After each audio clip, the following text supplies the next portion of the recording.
Bonjour chers humains, nous allons aborder aujourd'hui le thème de la manipulation.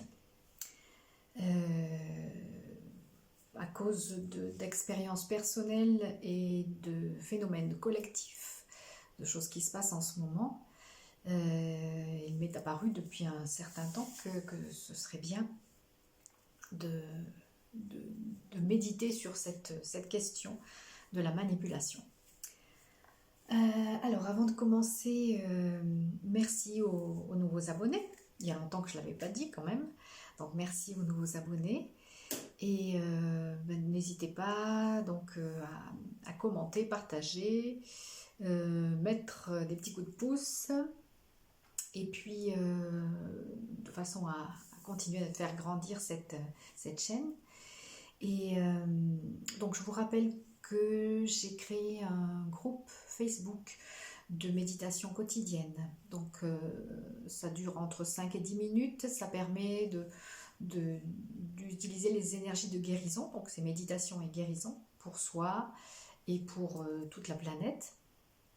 Donc si vous n'avez pas l'habitude ou que vous avez l'habitude mais pas trop le temps, voilà, ça me semble une bonne formule et en plus dans le contexte actuel, je pense que c'est important aussi qu'on combine nos énergies et nos intentions bienveillantes pour accélérer le processus de guérison non seulement du virus mais aussi de tous les autres aspects que nous avons à guérir de nous-mêmes, de la terre, de tout le vivant. Voilà, il y a de quoi faire. Et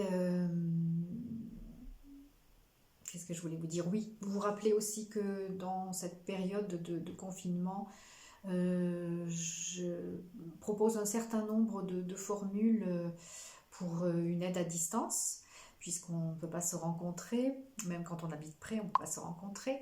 Donc il y a la possibilité de faire des petites séances d'une demi-heure de guidance ou de soins. Et je vous encourage aussi à méditer pour faire monter votre taux vibratoire. Donc j'ai remis aussi en ligne la méditation des hautes fréquences de lumière dans sa version courte et dans sa version longue. Je pense que c'est pas un hasard qu'elle m'ait été donnée il y a quelques mois de ça et qu'elle a vraiment toute son utilité maintenant. Donc voilà, si vous êtes intéressé pour la faire, vous pouvez procéder vous-même. Mais si vous avez envie d'une guidance, eh bien voilà, j'ai mis à disposition donc sur le site au même tarif que la première fois, donc c'est-à-dire en promotion par rapport au tarif habituel, les méditations, la méditation des hautes fréquences de lumière, version courte et version longue. Voilà. Que dire d'autre? Je pense qu'on va entrer dans le vif du sujet. Et pourquoi je vous parle de manipulation donc? Alors, c'est quelque chose qui fait partie de notre vie, la manipulation, qui fait partie de notre monde, hein, qu'on le veuille ou non, c'est une réalité. Et c'est une réalité aussi que tous, à un moment ou à un autre de notre vie, nous avons été manipulés, et aussi que tous, à un moment ou à un autre de notre vie, nous avons manipulé les autres. Alors, ça peut être fait consciemment ou ça peut être fait inconsciemment, mais la question c'est que, voilà, nous sommes souvent dans la manipulation parce qu'il y a souvent des rapports de force entre les humains, et c'est ce qui fait que chacun essaie d'obtenir ce qu'il souhaite, souvent sans se soucier de ce qui peut advenir à l'autre. Donc le principe même de la manipulation, c'est qu'il y a un gagnant et un perdant. Donc quand j'ai fait ma formation de PNL, on nous expliquait que la PNL était souvent accusée d'être une technique de manipulation. Et nos enseignants disaient que ce qui faisait la différence avec la manipulation classique, disons, c'est que la PNL, au moins dans dans sa conception de départ, hein. Si elle a été détournée, ça c'est une autre question, mais dans sa conception de départ, la PNL était vraiment destinée à ce que les, les situations se terminent toujours d'une manière gagnant-gagnant, c'est-à-dire que chaque intéressé ait reçu quelque chose en retour de cet échange, et non pas qu'il y en ait un des deux qui soit dépossédé, ou qui ait l'impression, le sentiment de s'être fait rouler, ou de s'être fait berner ou manipuler tout simplement. Donc, qu'est-ce qu'on peut faire pour sortir de la manipulation soi-même, donc pour éviter d'être manipulateur soi-même, et qu'est-ce qu'on peut faire aussi pour éviter d'être manipulé par les autres? Sachant que ça se fait à titre individuel, hein, dans les échanges individuels, on en a parlé, mais ça se fait aussi à un niveau collectif, hein. D'ailleurs, sans vouloir entrer trop à fond dans le sujet, et c'est pas le propos du jour, mais je pense qu'à l'heure actuelle, avec cette histoire de virus, de médicaments, de chloroquine, de confinement et autres, nous faisons l'objet, dans les grandes masses, disons, nous faisons l'objet de manipulation, à mon avis c'est certain, par des personnes mal intentionnées, par des personnes qui sont motivées par l'argent, par le pouvoir. Et j'espère de tout cœur que tout cela sera révélé au grand jour à un moment ou à un autre. Et voilà, qu'on va vraiment, grâce à cet événement, qu'il soit d'origine bienveillante ou malveillante, peu importe, mais que nous allons, grâce à cet événement, choisir vraiment d'être plus vrai, plus authentique, et choisir d'entrer vraiment dans une nouvelle humanité. Et déjà, ça semble profiter à la planète au niveau de la pollution, mais peut-être que nous aussi, nous allons pouvoir profiter de cette opportunité d'éveil des consciences et de saut quantique qui nous est proposée en ce moment, par l'univers, disons. Voilà. Donc, cette manipulation à grande échelle, je vous en parle parce que il y a une méditation qui est proposée pour ce week-end, les 4 et 5 avril, et que je ne vais pas faire, à laquelle je ne vais pas participer. Et ça entre tout à fait dans le cadre de la manipulation, du moins de mon point de vue. Je vous explique pourquoi. Quand j'ai reçu les multiples et très nombreuses sollicitations pour participer à cette méditation mondiale, eh bien je ressentais un certain malaise, quelque chose de pas net, j'avais beaucoup de doutes. Donc une partie de moi me disait mais oui, mais enfin voilà, c'est de la méditation, c'est pour œuvrer pour la lumière, au service de l'humanité, du changement, etc.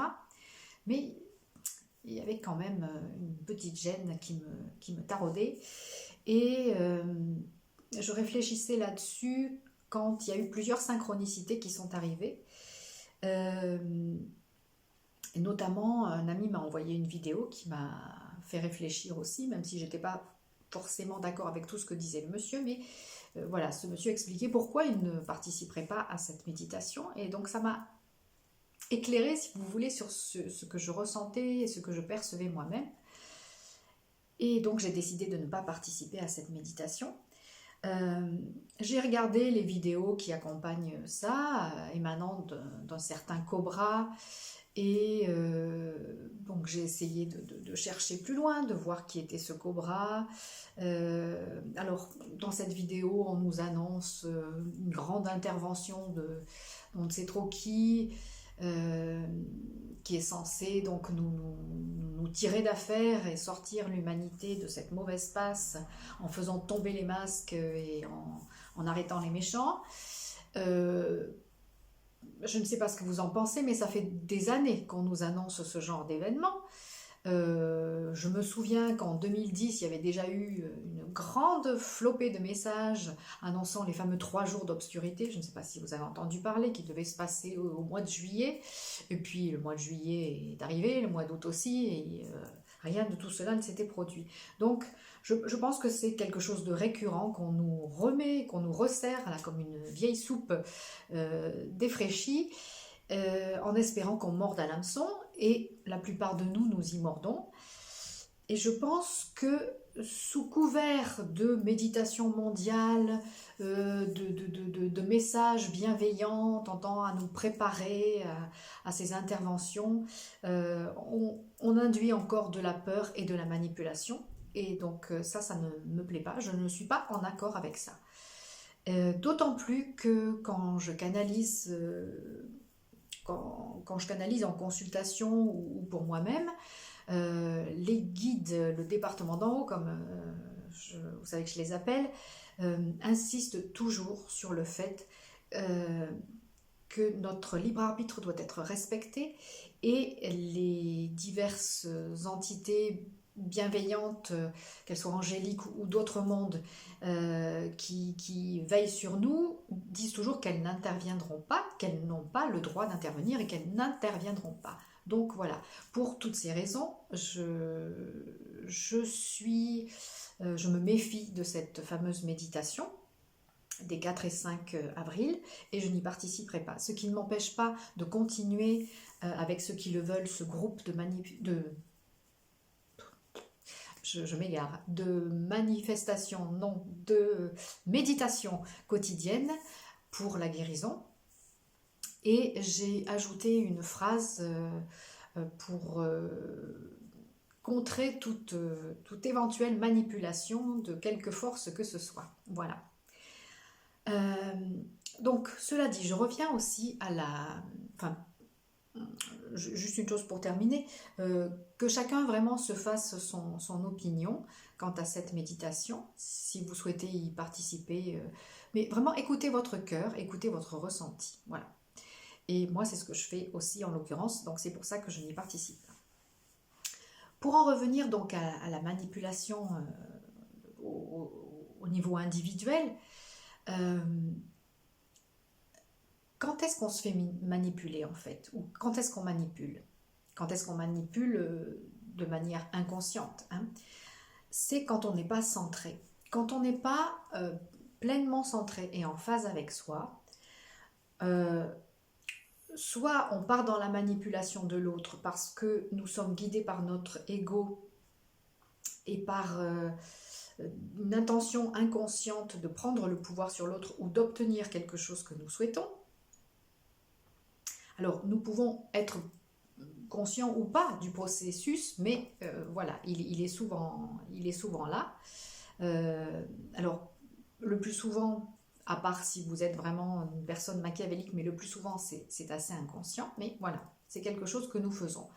Et quand nous nous laissons embarquer dans la manipulation de quelqu'un d'autre, eh ben c'est aussi parce que soit nous n'osons pas dire non, soit nous n'osons pas dire ce que nous pensons, soit nous ne voulons pas faire de la peine à l'autre, soit nous n'osons pas dire non, nous révolter. Enfin, il peut y avoir plusieurs aspects qui font que nous nous laissons manipuler. Et en général, nous nous laissons manipuler quand nous ne sommes pas centrés. Quand nous ne sommes pas centrés, parfaitement bien ancrés, connectés à la terre, au ciel et centrés dans notre énergie, nous avons tendance à nous laisser embarquer dans l'énergie de l'autre. Et au niveau énergétique, ça se voit très bien quand on est sous l'emprise de l'énergie de quelqu'un. Enfin, ça se voit très bien. Moi, c'est quelque chose que je peux voir. Je peux voir quand une personne est sous l'influence de l'énergie et de la pensée d'une autre personne. C'est comme si le champ énergétique de la personne qui manipule recouvrait celui de la personne manipulée ou qui se laisse manipuler. Voilà. Donc, si vous êtes parfaitement centré dans votre énergie, si vous êtes bien ancré à la terre, bien connecté au ciel et bien centré dans votre énergie, vous êtes présent à vous-même. Et si vous êtes présent à vous-même, vous êtes connecté à votre soi divin et à cet observateur intérieur qui est en chacun de nous, qu'on peut aussi appeler donc notre soi divin ou notre sagesse intérieure, qui peut nous faire prendre conscience de ce qui se passe. Soit parce que nous sommes en train de manipuler et tout à coup, voix de sagesse à l'intérieur nous dit attention, tu es en train de manipuler, de tenter de manipuler quelqu'un, soit cette voix va nous dire observe ce qui se passe, observe ce qui se joue et sois conscient ou consciente de ce que l'autre est en train de faire. Que lui-même soit conscient ou pas qu'il est en train de vous manipuler, hein, parce que ce n'est pas toujours une intention délibérée et malveillante, ça peut être inconscient de la part de l'autre. Mais si vous êtes conscient, eh bien, vous pourrez déjouer cette manipulation, vous pourrez soit la nommer et dire verbalement, ben voilà ce que j'observe, ben voilà ce qui se passe, pourquoi est-ce que tu essaies de faire ça? Ou bien, si vous ne voulez pas la nommer, vous pouvez vous positionner énergétiquement, physiquement et verbalement aussi, de manière à ne pas entrer dans le jeu de la manipulation de l'autre. Quoi qu'il en soit, ça nous ramène à une chose importante, c'est de toujours travailler cette présence à nous-mêmes, travailler cette conscience dans l'instant présent, parce que c'est vraiment ce qui nous met dans notre souveraineté d'être, et dans notre souveraineté énergétique. Souvent, il y a une phrase qui est dite dans les consultations de channeling. Alors, quand c'est à une femme, c'est de la suggestion de dire cette affirmation: je suis reine et souveraine de mon existence et de mon énergie. Quand il s'agit d'un homme, c'est souvent je suis maître et souverain de mon existence et de mon énergie. Vous voyez, voilà. Ça, quand nous sommes dans l'instant présent, quand nous sommes dans la conscience de nous-mêmes, quand nous sommes bien connectés, bien ancrés et bien centrés, eh bien, nous honorons cette souveraineté de notre être, nous honorons cette souveraineté de notre énergie, et nous ne laissons personne manipuler notre énergie et décider de quoi que ce soit à notre place. Et de même, nous n'allons pas essayer de prendre le pouvoir, consciemment ou inconsciemment, sur une autre personne. Nous n'allons pas chercher à la manipuler. Donc, voilà en résumé ce sujet de ce jour sur la manipulation. Donc, ce que je vous dis là, d'être parfaitement connecté et centré, ça vaut aussi bien pour la manipulation d'ordre collectif que pour la manipulation d'ordre individuel. Hein. C'est pour ça que j'ai abordé les deux aspects.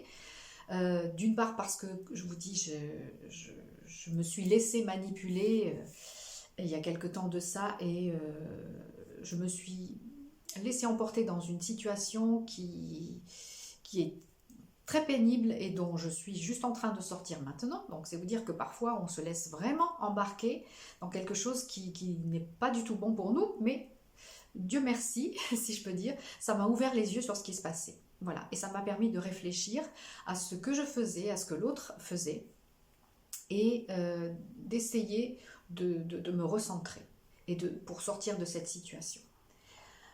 Sans être dans le jugement de l'autre, hein, mais c'est, voilà, j'observe ce qui se passe, qu'est-ce que je fais? Je me recentre, et là, je saurai ce que j'ai à faire, ou ne pas faire. Voilà. Et c'est aussi valable donc à titre collectif, parce que quand nous sommes bien centrés, nous avons cet observateur intérieur qui nous dit méfiance, ou qui nous dit reste vigilante, ou vigilant, hein, voilà, peu importe, reste dans la vigilance, voilà, reste dans la vigilance, observe ce qui se passe, utilise ton discernement et agis en accord avec toi-même. Voilà.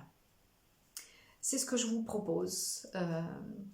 Si vous avez envie de réfléchir à cette question-là aussi, vraiment d'honorer votre souveraineté, d'être parfaitement maître et souverain ou souveraine de votre énergie et de votre existence.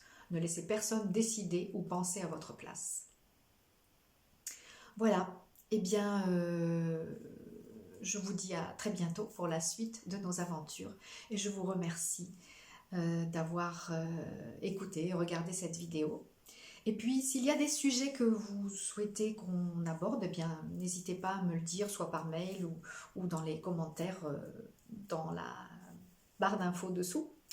Et voilà, vous trouverez aussi sous la vidéo les informations sur ces propositions que je fais en ce moment et sur le groupe de méditation quotidienne sur Facebook aussi.